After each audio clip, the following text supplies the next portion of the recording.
So ayun guys, may pag-asa pang lumaki yung budget ng OVP. Dahil ang sabi dito ni Subiri, bagaman wala pang pinal na pag-uusap pero umuugong naan niya na may ilang senador ang nais na dagdagan ang alokasyon ng budget ng Office of the Vice President, gaya ni Senador Joel Villanueva at Senador Jinggoy Estrada. Pero nilinaw ni Subiri na magkakaroon pa ng talakayan ang Senado tungkol dito, kaya't mas makabubuting hintayin na lang ang magiging final na desisyon. Yun po ang sabi ni Subiri. So ibig sabihin, maari pa pong madagdagan yung tinapyasan ng mga kongresista na budget ng OVP.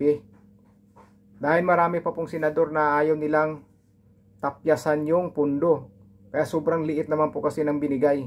Kaya gusto nila madagdagan dahil marami pong trabaho ang OVP o Office Vice of the President. Dahil sobrang liit naman po kasi.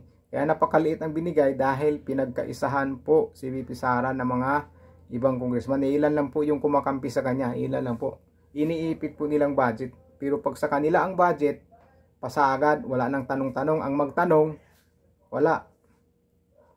Pasagad, wala nang tanong-tanong pa dyan, yung ano-ano pa. Tingnan mo kay Presidente Bongbong Marcos, wala nang tanong-tanong, automatic. Yung budget nila, dire-diretso lang. Pero yung OVP, iniipit po at tinatanong-tanong pa kung ano-ano. Kasi gusto nila ma-impeach. Paano nila ma-impeach yan? Wala namang nawawala yan o ninanakaw ni VP Sara. Yan mo makikita na hindi siya sakim sa pera o hindi siya magnanakaw. Dahil yung pera na magiging budget niya, dahil yung budget dapat ng OVP na kailangan nila, hindi niya talaga hinahabol. Ang sabi ni VP Sara, bahala na kayo dyan kung magkano ang ibibigay niyong budget sa OVP. Basta kami, tuloy-tuloy lang po ang trabaho namin. May budget man o wala. Tapos sabihin nyo, nangungurap ang OVP. Ha?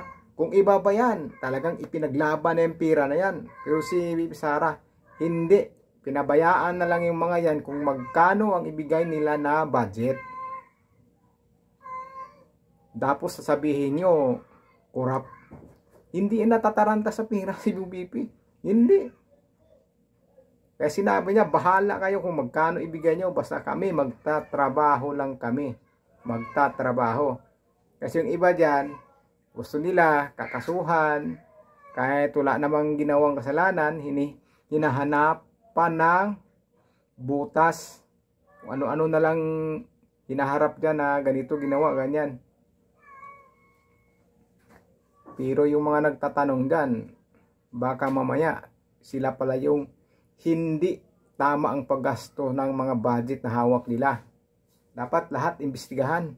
Dapat yung mga nagtatanong dyan, imbestigahan din yan kung saan nila nilalagay yung mga pera na hawak nila na galing sa gobyerno. Lakas-lakas nila mang-ipit pero baka mamaya sila pa pala yung number 1 na mga crooks. Number 1 na mangungupit. Ganun po yun. Alam natin kung sino yung putak ng putak, siya yung mangingitlog. Ganun. Kaya ang gaba, dili jud magsaba. Abot raga po ng panahon na magabaan na sila. Makakarma din mga yan. Isa-isang makakarmang mga yan.